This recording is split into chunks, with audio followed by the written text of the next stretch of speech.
Hi, and welcome to Mother's Quest, a podcast for moms like me ready to live our own truly epic life. I'm Julie Neal, a life and leadership coach, community builder, writer, and mom to two high-energy boys who challenge me to grow into my best self. I'll be right there. Where was I? In the months leading up to a big milestone birthday, I decided it was time to stop sidelining my dreams and become the hero of my own journey. I knew I didn't want to do it alone, so I created this podcast to learn from other moms further ahead on their quest, so their words of wisdom and lessons learned could help light the way for mine. I created this podcast for myself, but I hope you'll come along with me and find some treasures of your own.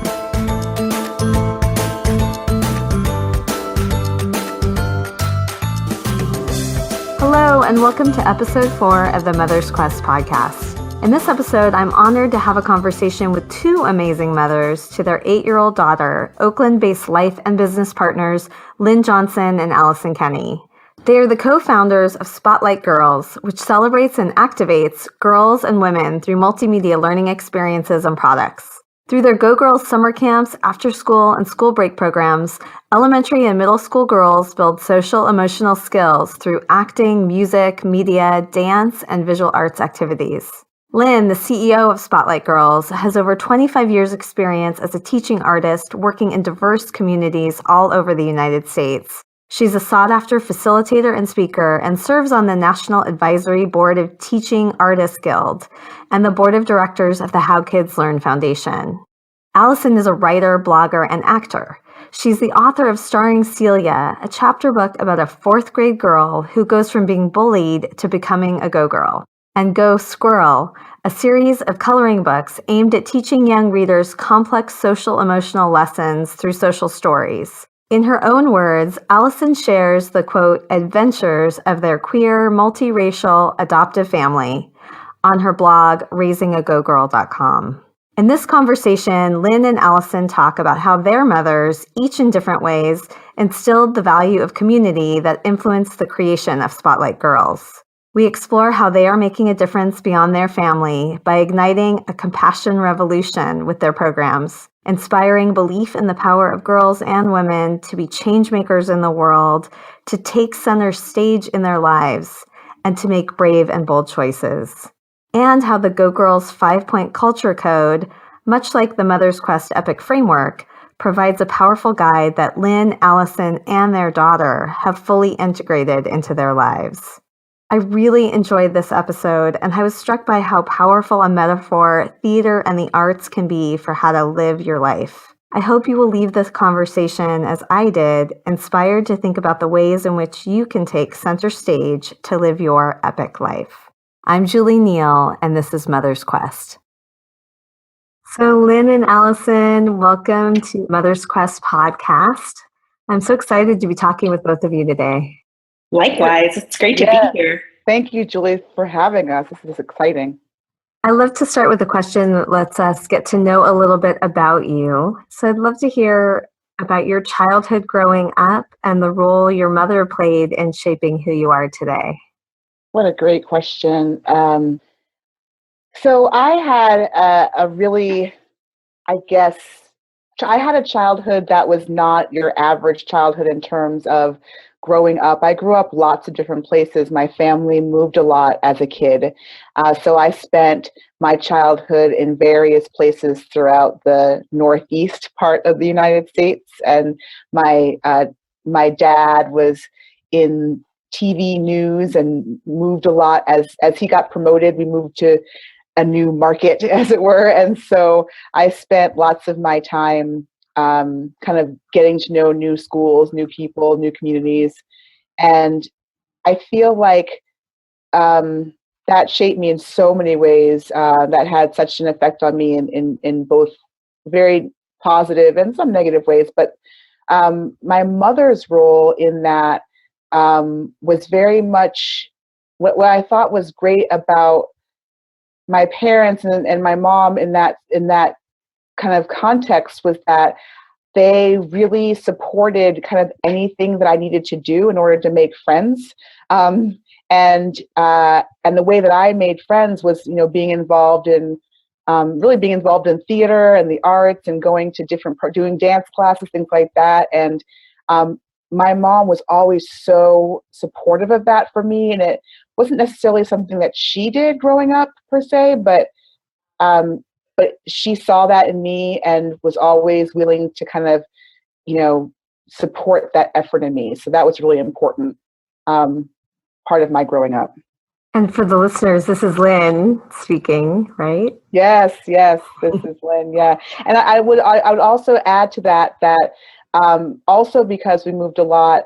We moved to different places. We lived in various places in terms of diverse locations. We lived in places where where we had friends of all kinds, and then at some point I was going to like when I was probably 10 years old or so, we moved to predominantly white communities. And as an African-American girl, it was really important for my mom to kind of make sure that although we were living in white communities, I was really connected to my culture. And so my mom was really instrumental in making sure that I connected to other like African-American cultural groups and that we had, lots of books and art and all of that in our house. And so that I was really, really connected to my culture in that way.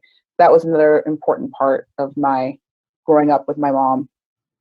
She sounds like she was incredibly intentional. Yeah, and I think so. She was definitely intentional around that piece, around kind of culture, and even to this day, she's the kind of person who is like, my mom's in like 3 different book clubs, so she's definitely someone who like likes clubs and organizations and likes that connect in your framework, the epic framework. She's definitely connected to that connected piece. C. The C, yes. Yeah. And thank you so much. And Allison, what about you? Well, in contrast to sort of Lynn's moving a lot, I had this sort of exact opposite experience. I was born in Phoenix, Arizona, with 3 sisters, and we were all raised by my mom, was a single mom, and we lived in the same house, and I went to the same really small Catholic school, K through 8, and high school there. And so I got really rooted in my community, and I really credit a lot of that to my mom. But as a single mom, what I appreciate most about her is how she was so tuned in to what my interests were and was really willing to sacrifice anything to give me what I was wanting and needing and craving. So if she couldn't take me around to all my millions of softball games and traveling, for example, then she would do everything she could to set me up with a family who could keep a close eye on me while she was working. Or if there wasn't a drama club at my school, then she would support me as I started one myself.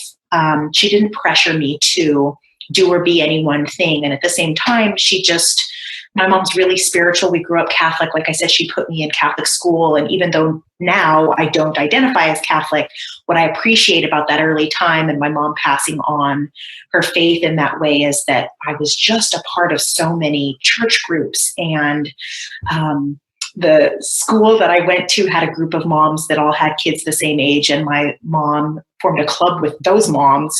And they got together, and still, this is like 20 years later, they still get together and all their kids are grown and they talk about that. They have a newsletter for their group.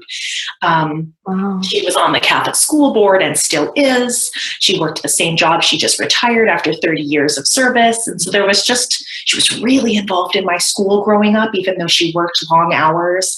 So she taught me a lot about showing up for your community and belonging in community, while at the same time having the space to really be an individual and celebrate your personal gifts.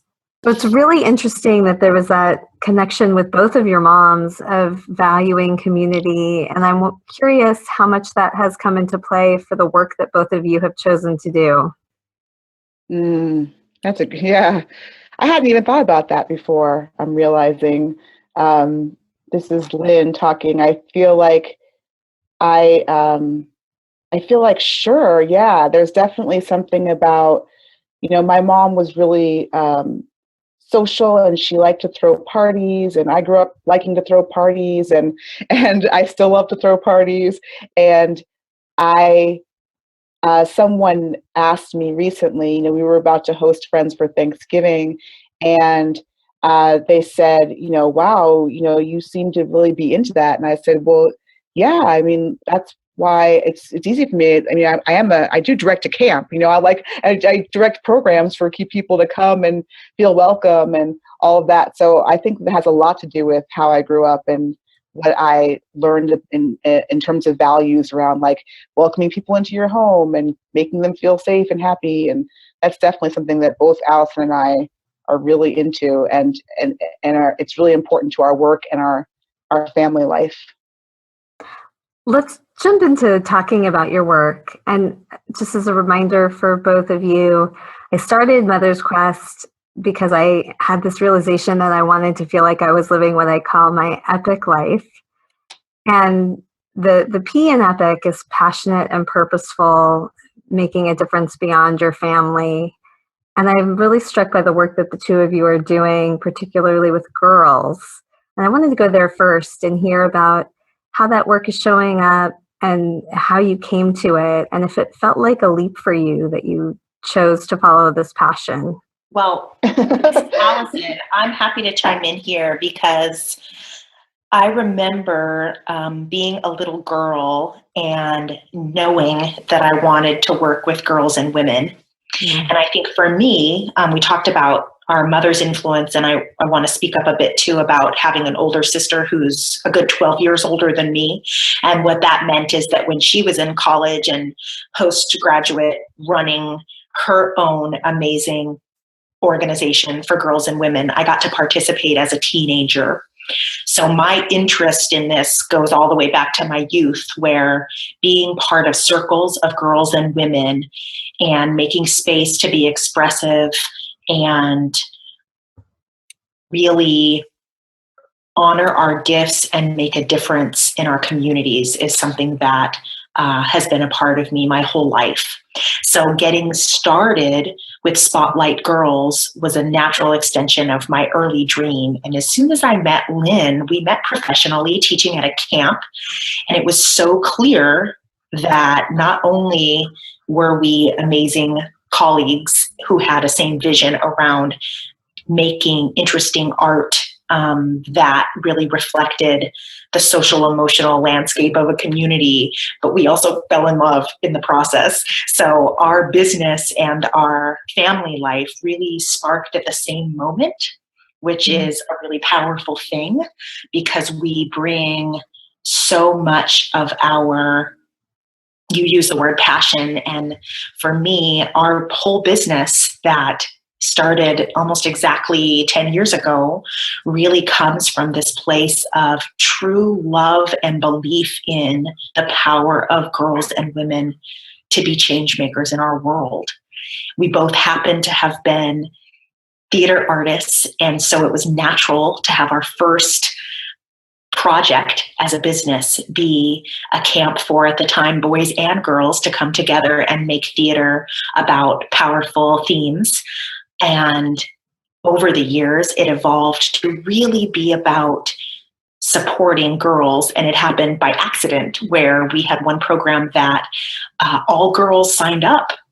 And we decided to make the theme that we created theater about Go Girls, the magic and power of being a girl. And that was a really pivotal moment. Do you remember what year that was, Lynn? That was in 2008, after we had been doing this we've been doing it for 4 or 5 years with girls and boys. And 2008 was this big turnaround year for us, where when Go Girls started, we were like, this is it. This is what we should be doing.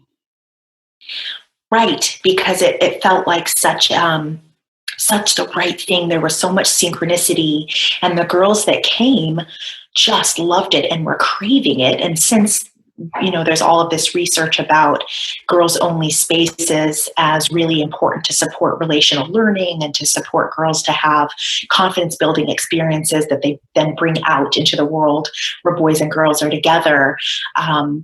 But at the time, for us, it was just an organic extension of not only our passion, but clearly what our community wanted and needed. The movement, what we call the Compassion Revolution, has grown organically from 20 girls that initial summer to almost 500 girls a summer. And eventually, in the short term, our goals are to really make our programs available nationwide and really grow this movement, because there's such a need for girls to get those social emotional skills of undoing perfectionism, having the confidence to take center stage in their life, learning from their mistakes, feeling their feelings, and really getting to say yes to new challenges. And that's what our program teaches through theater and expressive art and movement. And of course, there's the summer camp that I'm speaking to, the Go Girls Camp, but a big part of our programming under Spotlight Girls is also being an online resource for parents and professionals. In particular, my blog, raisingagogirl.com, is about being the mother that I want my child to see, and relating to and supporting other mothers who are on a journey of wanting to, very similar to your gorgeous framework of living an epic life, really wanting to be a resource for parents and professionals about supporting our girls.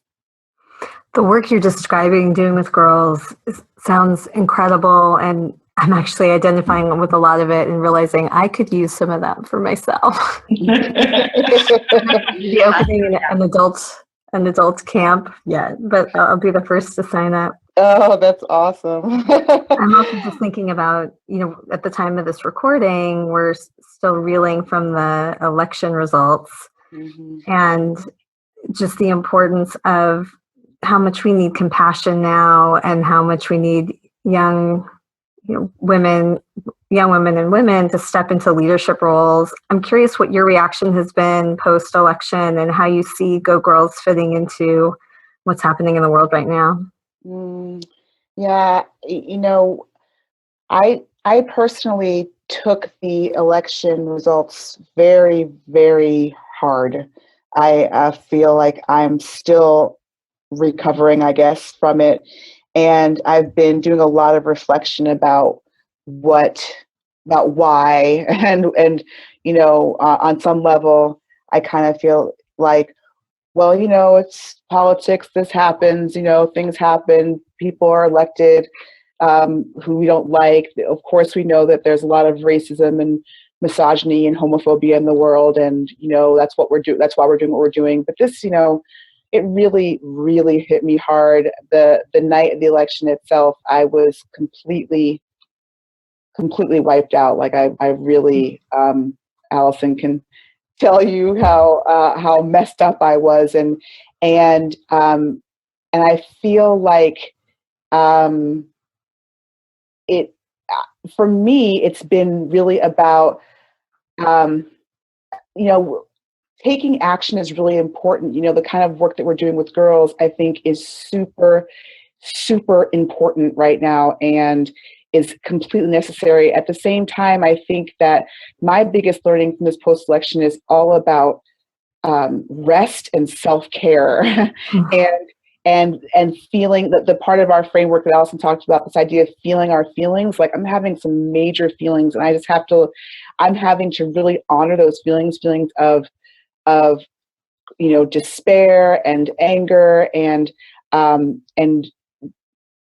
exhaustion, all of these feelings, and that are like, when people start talking about, I have to get up, and we have to get up, we have to fight, and we have to, we have to make sure that our voices are heard, and all that is so important. But I just felt like, what, everybody, I'm not there yet. I have to really take care of myself right now. I have to really honor, this time of year, it being kind of the end of the year in the winter time. And I just need to really go inside. And I think that that's been the biggest learning for me, is how important rest and self-care are for people who are trying to also do world-changing work. And because I've had a really, really exhausting year. This has been the hardest year in recent history for me. And I was really feeling it. And so it's almost like a silver lining of this election, that it knocked me off my feet so much that it allowed me to even want to rest, and how important that is for women, especially moms who are doing big work. Like, where is your rest going to come from? It has to come from somewhere, because it's so important. I resonate with so much of what you're saying, and I actually wrote a blog post about what I needed to do to feel like I could heal and recover after the election, to enable me to get to the point where I could launch the podcast. And Wow. it dovetails a lot into the I in Epic, which is about investing in yourself. And that's both in terms of, being willing to stretch and grow and learn, but also really care for yourself. I'm curious if you have any other things to share about how you do take care of yourself and what helped you after the election. Yeah, well, I know Allison has a lot to say about this too, and so I will I will make space for her. But the first thing I want to say is that I felt like there was something about this idea of just being able to really go all the way into the feeling and just cry, it was like being able to weep in a way that I hadn't done in a long time, was something that was actually it felt very good.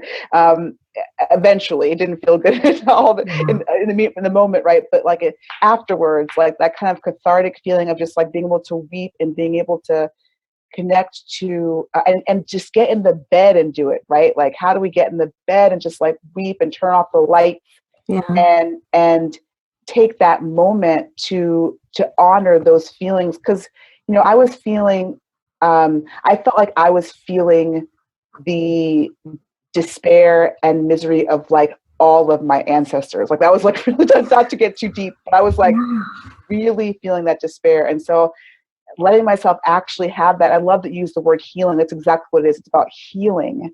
And so, yeah, I have spent a lot of time in the bed, in the dark, under the covers. Luckily, I work for myself, and so I can do that when my child is at school, because it doesn't always work on a Saturday morning. But yeah, finding that kind of, when do you have a Wednesday afternoon when your child's at school, and just be in the dark. That's one thing I want to say. Space. Yeah. Allison, I know you probably have more about that. I do. One of the things I love most about writing and connecting with parents is the opportunity to check in about self-care and healing. I know for me, my post-election reaction has been a lot of fight or flight. I've noticed a big kick up in compulsive, compulsively wanting to just escape a little bit. Lots of craving Netflix and all my favorite shows, and lots of sweets, and looking for ways to distract myself, having a hard time being willing to stay present. And so for me, allowing those things a little bit and recognizing them and going, oh, wow, hey, this feels so scary that I really want to check out here. Okay.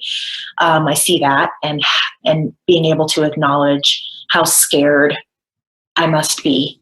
And when I'm scared, what helps is really tuning back in to my body, and which can feel like a scary place.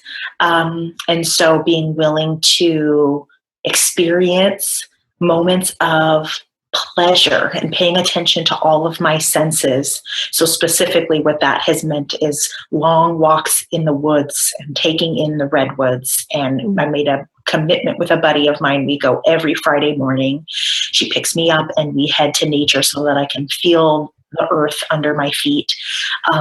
But at home, I've made an extra effort to do little things like set the table at dinner time with my little girl in a way that looks beautiful to me. having fresh flowers on the table, taking the little bit of money we had set aside to do a deep spring cleaning and buy some new throw pillows for our couch, and saying, turns out that's post-election spending. I need my home to feel really safe and really beautiful, and invest in that because that feels organizing to me right now. So those self-care practices have been important. Lots of candles lit, lots of twinkly lights, lots of music to dance to in pajamas on Saturday morning. So just those sensory things that remind me that the world is safe and that family is my most important value, and that I can be present enough to experience them. Yeah, I know for me, I was in such a place of fear, and I realized that I was making my son, who's 12, be really fearful. And I had to catch myself and decide what were the messages I wanted to tell him, and how could I come back to being present, and what are the things that I can control. Yeah. Right.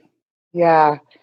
It's one of our favorite stories of recent stories is, right after the election with our daughter, because she was up with us, watching the election. We had some people over. We were all excited, right, to be able to share with our daughter the election of Hillary Clinton and all that kind of stuff. And she went to bed not knowing what was going to happen. And so the next morning when she woke up to us in like a heap, we had to tell her what had happened. And she had this moment where we had to say, "Oh, honey, Hillary didn't win."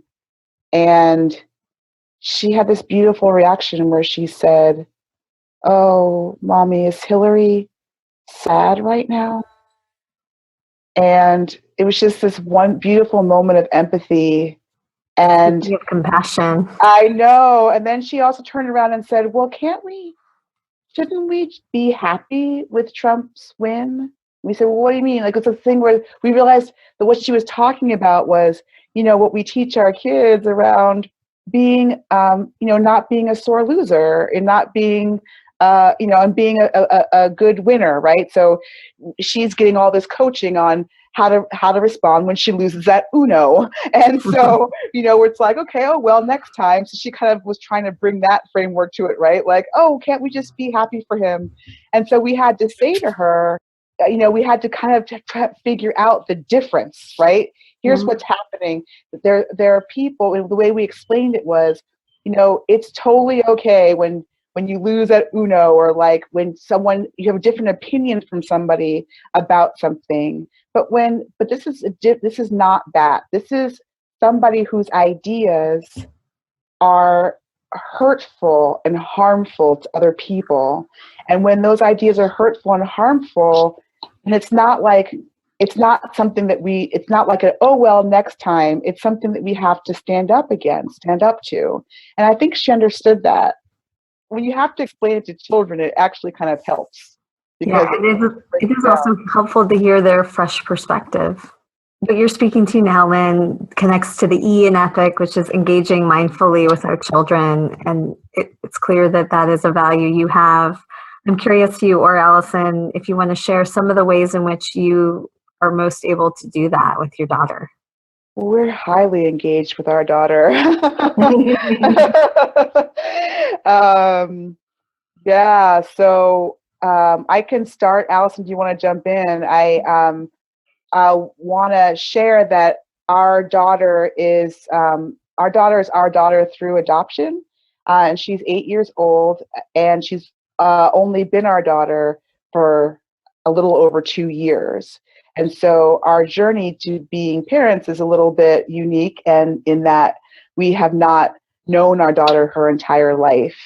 And so, as you can imagine, when a 6-year-old girl enters a new home after having 6 years of life and 6 years of a pretty challenging life, there is a lot that is required of her and of us in making all of that work.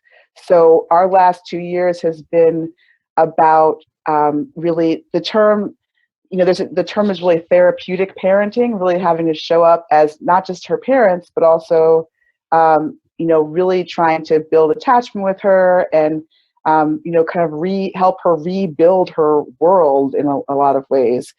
Sometimes we call it elite parenting because we feel like we should win awards for the amount of engagement we have to do.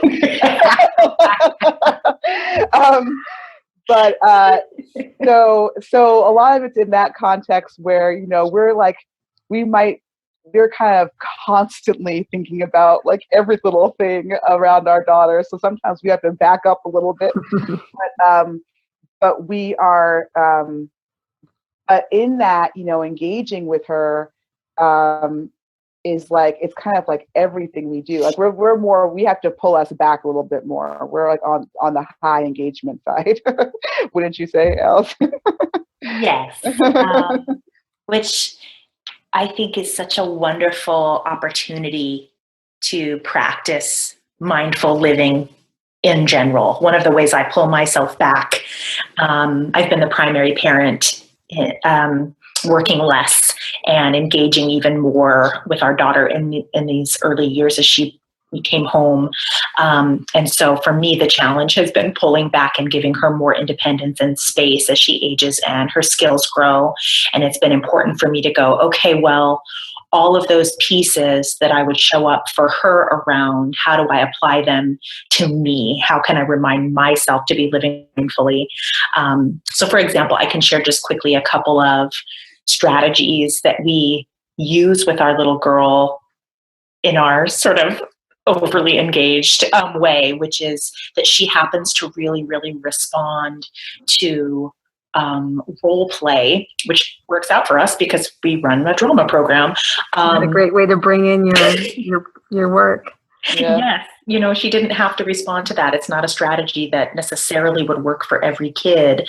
Although I think for most kids that are experiential learners, that's a good fit. But we find that for her, really giving her an opportunity to approach life as this grand adventure where we get to learn from mistakes and move on and stay curious.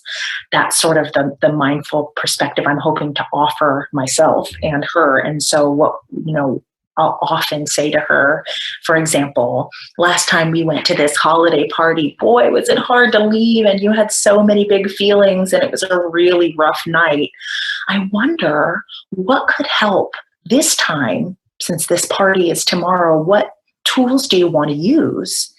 And working together to come up with, okay, well, when it's time to go, if you'll pick me up and squeeze me tight. Oh, good, big squeezes help. Mm-hmm. Is there something you might need to hold in your hand? Oh, let's bring that particular stuffy. So coming up with tools for the moment of challenge, but then not just stopping at the conversation, acting it out, practicing. So it's the day before the party and saying, okay, so let's pretend it's tomorrow at 7:00 and we know we have to go home and I'll say this and you'll say this, and making it really playful, and just sort of coping ahead to have her get an opportunity for mastery for challenges, because for all kids that have had challenging backgrounds, but especially as she's a little girl who was born super premature, and so her brain didn't get the same amount of development time in utero as many other kids, and so there's lots of places where she cognitively gets stuck, and so these kinds of role plays give her a chance to rehearse with us as a new family, how to remember that we're there for her and create attachment wherever we go, but also giving her brain a warm up and a dress rehearsal for life. So we just do role plays like that all the time. And we also do do-overs.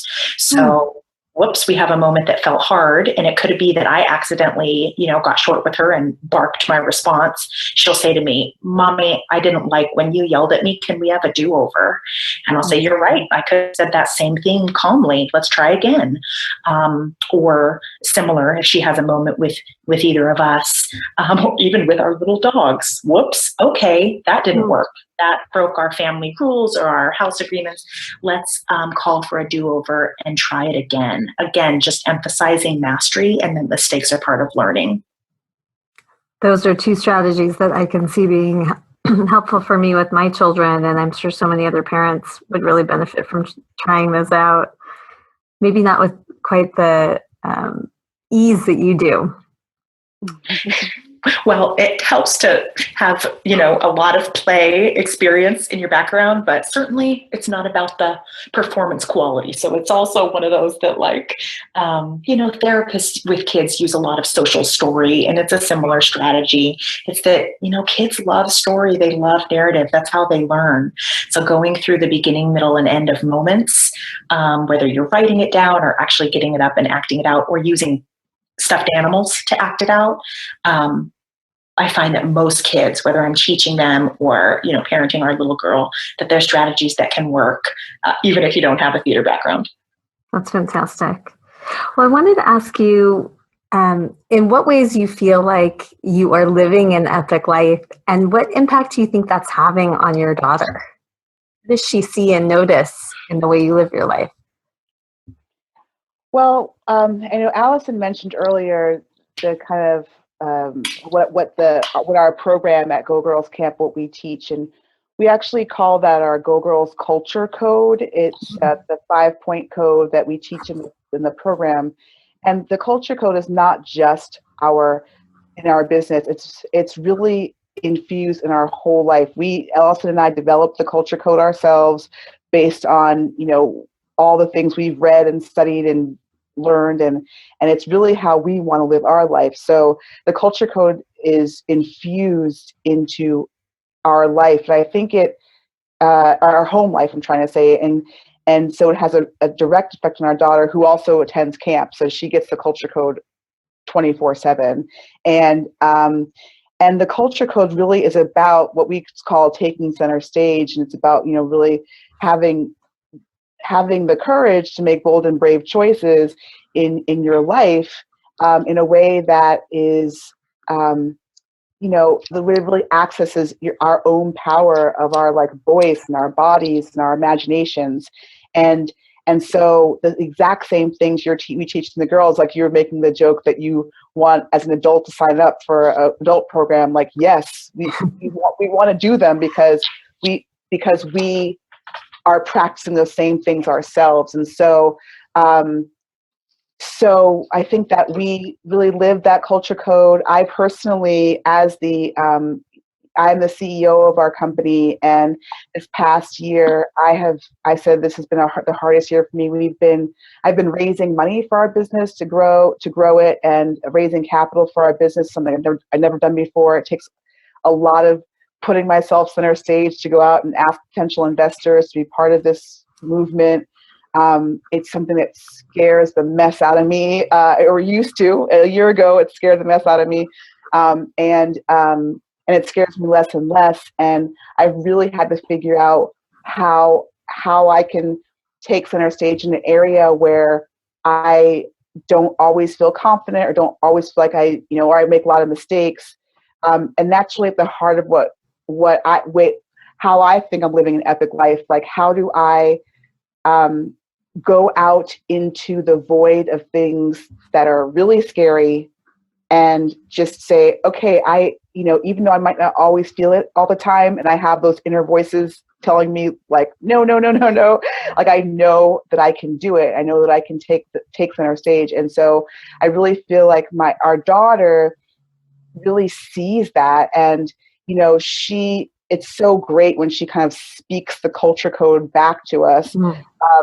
And, sometimes, we'll say things, I'll say something like, I'm having a kind of a moody day or something. And she's like, Mommy, you're really saying no a lot to me today. I think you should practice saying yes, which is one of our Culture Code points. Or she'll say, the big thing is like really trying things and making mistakes.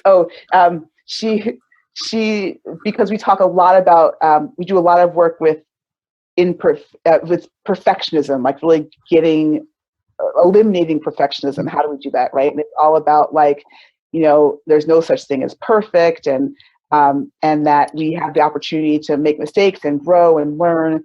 And so much so that perfect is like a curse word in our house. Like if someone says the word perfect, she's like, oh, or because it comes out of my mouth sometimes, right? Like something happens and you're like, oh, great, perfect. And she's like, Mom, you said the P word. Like, it's so funny. So she's really kind of embodying that. Integrating it. Yeah, like it's okay. Like it's not, and she's still working on it herself too. I mean, she has her own things about making mistakes, but with something that is so key, and she's always saying like, oh, it's okay. Like, oops, I spilled something. I'll clean it up. It's okay. No big deal. So it's like, it's so great to see, because it wasn't like that a couple of years ago. So. That's amazing. Can we get a link to the 5 points of your culture code so that it could be available to those listening? Of course. Yeah. Fantastic. Mm-hmm. For sure. So we're getting close to the end of our time, and I wanted to ask you actually, Allison, what do you feel like is one of the biggest lessons learned you've had in living your epic life? That's a great question. I feel like for me, one of the biggest lessons is that I have, and I'm still processing it. I'm learning the lesson as we speak, that even after 10 years of running girls' empowerment programs, I struggle with really stepping into my power and expertise, and, to use my own program's language, taking center stage in my life. That confidence is something that I get to remember is a verb. We get it by doing the things that scare us and having the courage to fail. And because of my relationship to fear, like many of us growing up as women, even though I had incredibly supportive mom and family growing up, I am so quick to want to hide, when in actuality, I have this big artist calling. My epic life includes writing books that put girls center stage and features the stories of underrepresented girls of color and kids on the gender continuum and kids like my daughter who've been adopted. There is a space that I want to take up around bringing my writing and my performing to the world. So I have this big dream that I'm living, that I constantly get to work on confidence as a verb and taking the small steps, action all the time, to believe in my right to take up space. And so I'm constantly setting goals and doing great self-care so that I can just remember my worthiness and be able to trust that I have gifts that people want. And modeling that for my daughter is really important to me. And so my blog, for example, Raising a Go Girl, is a space for me to do that. And I'm always tending to that lesson. That's amazing. I love that confidence is a verb. And I identify with a lot of what you're saying. I've been going through that same experience and doing this podcast, which for me has been really out of my comfort zone. Thank you for sharing that. And before we move to acknowledgements, which is how I like to end every podcast episode, I wanted to see if you have anything you want to offer to me or other people listening for us to practice or try at home in our lives and with our children. Well, I have a practice I love to offer parents. I wrote about it in one of my blog posts that I titled, "If I Took Care of Myself Like I Took Care of My Daughter." And the way this practice came about is one day I was noticing my level of exhaustion and had the impulse to sort of list out all the things I'd done for my kid that day, which included things like celebrated her as she rode her bike with pink cowgirl boots and didn't give up, thoughtfully prepared for her snacks that included food she loved and healthy food that her body needed, rubbing lavender oil on her feet, all of these lovely, intentional, engaged things for my daughter, and that I was out of balance and really spent. So I wrote about, well, wait a minute, what if I was willing to do for myself, even in this caretaker role of having young children? What if I could really celebrate myself the same way I celebrate my kiddo? What if I could do for me, even in small doses, even every once in a while, but regularly hold myself with the same level of love and compassion that I do my daughter. And so when I posted that, it was really powerful to see the outpouring of other parents chime in and speak up, and grandmothers. I attracted all of these grandmothers to write up about, what if I took care of myself like I did my grandchild? Because we know grandmas love to spoil their grandkids. Right. So that was really beautiful for me to hear. So that's always my question for parents is, think about what you do for your kids. What if those things could you turn around and be willing to receive and show up for yourself in the same way? And what would that do for you on a day-to-day basis? That's beautiful. And tell us, I'll have links to your sites, but if you also want to verbally share how they would find your blog and how they would find out more about Go Girls. Sure. My blog is raisingagogirl.com, and it celebrates our family and also the self-care practices that I use to be the kind of mom I want to be. And I'll let you, Lynn, offer out how to learn more about Spotlight Girls and Go Girls Camp. Yes, so you can find us on the web, both at spotlightgirls.com, which is an overview of our company. But if you're interested in actually the summer camps that happen here in the San Francisco Bay Area, where registration actually is just open for summer, that's at gogirlscamp.com. Fantastic. So I want to just close with an opportunity for us each to share what our main takeaways were from this conversation. And I'd like to go first and say that this idea of taking center stage in living an epic life is a really powerful metaphor for me and to share with my children. And I'm really looking forward to diving into the 5-point culture code to hear more of what those principles are. And then just this idea of really caring for ourselves and taking time to heal and bringing the same level of care and love that we bring to our children, to our own lives too. All of those things are gifts I'm going to take with me. Thank you so much for sharing them. You're welcome. You're welcome. One thing I'm taking away that I appreciate so much, Julie, is the way you and your work are honoring how we as parents live an epic life beyond our families. That's a balance that can be tricky for me personally. And so sort of being asked about and getting a chance to reflect on how I personally live an epic life just for me, knowing it extends beyond, of course, is really helpful framing. So I'm appreciating that, and I'm loving getting that as a gift. Thank you.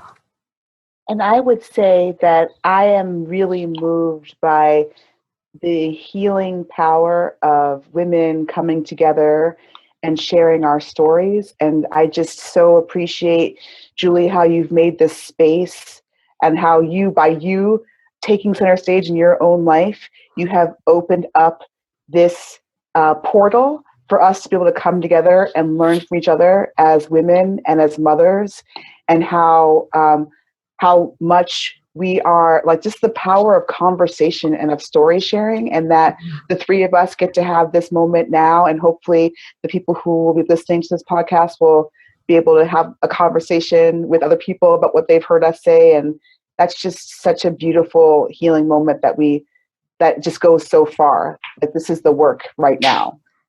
I agree. It's the building community part and being in connection with one another that I'm getting the most from and really valuing. And actually, it reminds me that there is a Mother's Quest Facebook group that I haven't spoken much about yet on the podcast. But I wonder, Lynn and Allison, if you would be open to joining the group, and then the week that this episode comes out, if you'd be open to answering questions or... Oh, sure. Oh, that'd be great. Love it. I love Facebook groups. Fantastic. So for anybody listening and for you, if you just put in Mother's Quest in the Facebook search, you should be able to find the group and come and join the community there. Fantastic. All right. Well, thank you so much. Again, I'm so grateful for this time with you and the chance to hear about the amazing work you're doing and what mindful parents you are with your daughter. Thank you. Thanks so much. Pleasure talking with you. Bye-bye. Thank you so much for coming along with me on this episode of the Mother's Quest podcast. I hope this conversation sparked something that will help you live your epic life. If you'd like to get show notes and learn more about how to join the Mother's Quest community, head over to mothersquest.com. And while you're there, I would love it if you would follow the prompts to subscribe, leave a review on iTunes, and help us spread the word. I want to end with some words to light the way on your quest. Seize the day, love your people, honor your gifts. Until next time.